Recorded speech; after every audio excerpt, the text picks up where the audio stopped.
নমস্কাৰ বন্ধু বান্ধৱীসকল, মই বাবু হাজৰিকা আপোনালোক সকলোকে স্বাগতম জনাইছোঁ মোৰ ইউটিউব পেজটোলৈ। আৰু আমি আহিছিলোঁ এয়া হেৰিলৈ, ৰাজা বাগান বুলি কয়, মানে মেঘালয়ৰ ৰাজা বাগান, শ্বিলং যোৱাৰ ৰাস্তাত। শ্বিলং পাবগৈ লাগে বহুত আগতে, আৰু আমি তাতে লোড কৰি মেলি ওলাই মেলি আহিলোঁ। চালান পোৱালোঁ, কিন্তু এতিয়া আমি এডভান্স পোৱা নাই। এডভান্স পালে মানে এটা তেল ভৰাই যাম বুলি ভাবিছোঁ। যিহেতু মেঘালয় তেলটো আমাৰ অসমতকৈ 5 টকামানৰ কম হয়, সেইটো কাৰণে তেলটো ইয়াতে ভৰাই ল'ম। আৰু সেই সময়তে আহি গ'ল মাছৰ বেপাৰী এটা, বোলো ভাতকেইটাকে বনাই মেলি খাওঁ, দুপৰীয়া সাঁজটো ইয়াতে বনাই মেলি খাওঁ বুলি মাছ ল'লোঁ। মাছ লৈ এয়া বাচি আছোঁ। মাছ বচাওঁতেতো বহুত ভাল, আপোনাৰ মাছটো বাচি মেলি দিয়ে, সৰু মাছ হ'লে কোনো বাচিও নিদিয়ে, সেইটো কাৰণে মাছটো বাচিলোঁ, ধুলোঁ ধুনীয়াকৈ।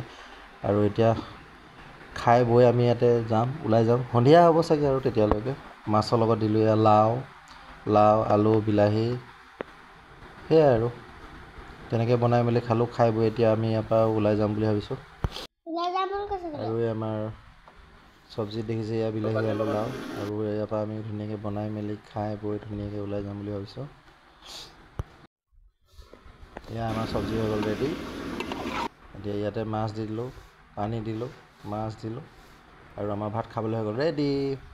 আৰু আমাৰ ভাত তিনিটাই গাড়ীৰ ভিতৰতে বাঢ়ি লৈছোঁ। এইফালে আমাৰ দীপাংকৰ, এইফালে আমাৰ সত্য, এয়া দীপাংকৰ। এতিয়া খাওঁ, খাই বৈ ইয়াৰ পৰা ডাইনিংখন ভাল হৈছে।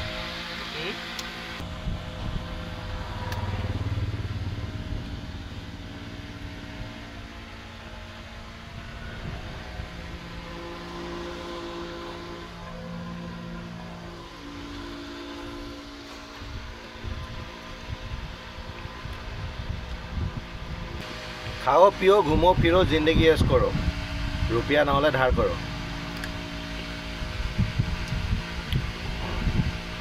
খাओ পিও এছ কৰো, পইচা নহ'লে ধাৰ কৰো। কথাটো মই ধেমালি হোৱাত কৈছোঁ, আপোনালোকে বেয়া নাপাব দেই। মানে মোৰ জীৱনত তেনেকুৱা হয়, পইচা নহ'লে ধাৰ ল'ব লাগে প্ৰায়। আৰু মই এতিয়া চলাই পেলাই যেতিয়া ভাগৰ লাগিলে, মোৰ টোপনি ধৰিলে, সেইটো কাৰণে বোলো ভাইটি ক'লোঁ অলপ চলা, তোৰ যেতিয়া টোপনি ধৰে মোক উঠাই দিবি। সি ৰাতিপুৱালৈকে বেচেৰা চলালে বাৰু, আৰু এতিয়া মোক তেজপুৰ পাৰ কৰি পেলাই দিলে।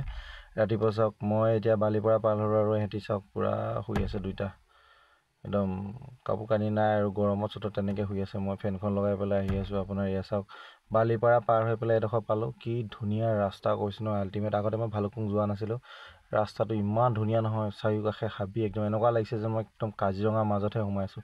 সঁচাকৈ কৈছোঁ, ইমান ধুনীয়া পৰিৱেশ নহয় আপোনাৰ। ৰাস্তাত আপোনাৰ গাড়ী ঘোঁৰা বুলিবলৈ একদম নাই, আপোনাৰ গাড়ী নাই, মানুহ নাই, হৈ হাল্লা নাই, হুলস্থুল। মই প্ৰায় ৰাতিপুৱা 6-7 বজাতে গৈছিলোঁ। আৰু চাওক, এয়া আপোনাৰ কি ধুনীয়া জেগা আছে, আপোনাৰ পিকনিক স্পট আছে, আপোনাৰ কাষতে ৰখি মেলি ফটো চটো মাৰিব পাৰে, নদী আছে, দলং আছে, মানে চাবলগীয়া পৰিৱেশ, আৰু কি ধুনীয়া পৰিৱেশ আপোনাৰ। আৰু আহি আমি ভালুকপুং গেট চেট পাৰ হৈ আহি পেলাই পাই গ'লোঁ খালী কৰা জেগা। ভালুকপুং চেণ্টাৰৰ পৰা মানে আপোনাৰ 4 কিলোমিটাৰ ওপৰলৈ গৈছোঁ, 4 কিলোমিটাৰ ওপৰত। আমাৰ বাটা চাটা খুলিব লগাই দিছোঁ। ইয়াৰ মোতকৈও আগত এখন গাড়ী আহি পেলাই খালী কৰি থৈ গৈছে। ধুনীয়া প্লে'গ্ৰাউণ্ড আছিলে, মানে গ্ৰাউণ্ডতে খালী কৰিব দিছে। কিন্তু গাড়ীখন কি হ'ব, এতিয়া বৰষুণ দিয়া নাই, পিছত বৰষুণ দিয়ে গাড়ীখন পূৰা ফচিছে। আৰু এই চাওক খালী কৰি আছে কেনেকৈ।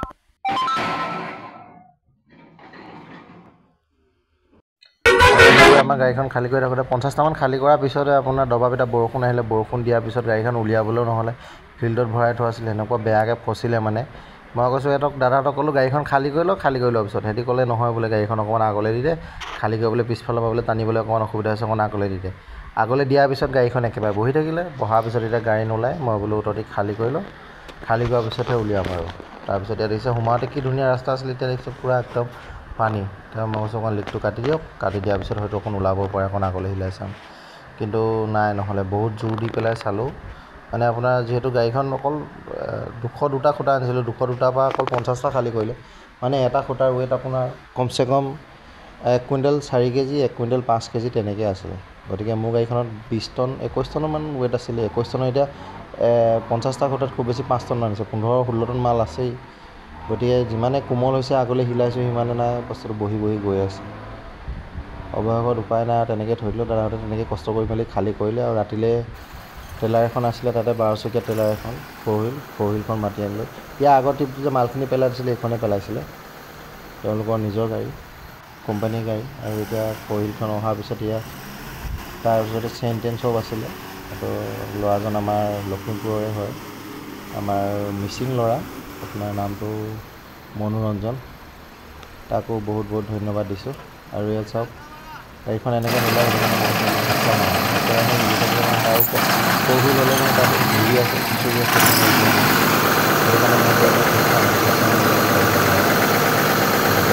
গাড়ী ওলাই যাব 1 2 3 এয়া চব ঝাটকা মাৰিলে গাড়ীখন ওলাই গুচি গ'ল মানে এনেকৈ যদি গাড়ী কেতিয়াবা ফচে নহয় ঝাটকা নামাৰিলে আপোনাৰ গাড়ী কেতিয়া নোলায় আগৰখনো ঘূৰি থাকিব ইয়াত আনি মেলি উলিয়াওঁতে প্ৰায় ৰাতি 7টা 7:30 মানে বাজি গ'ল আৰু তাৰ পৰা আমি ওলাই মেলি আহিলোঁ বাৰু আজিলৈ ভিডিঅ'টো ইমানে আছিলে ইমান দেৰিলৈকে চোৱাৰ বাবে আপোনাক ধন্যবাদ জয় আই অসম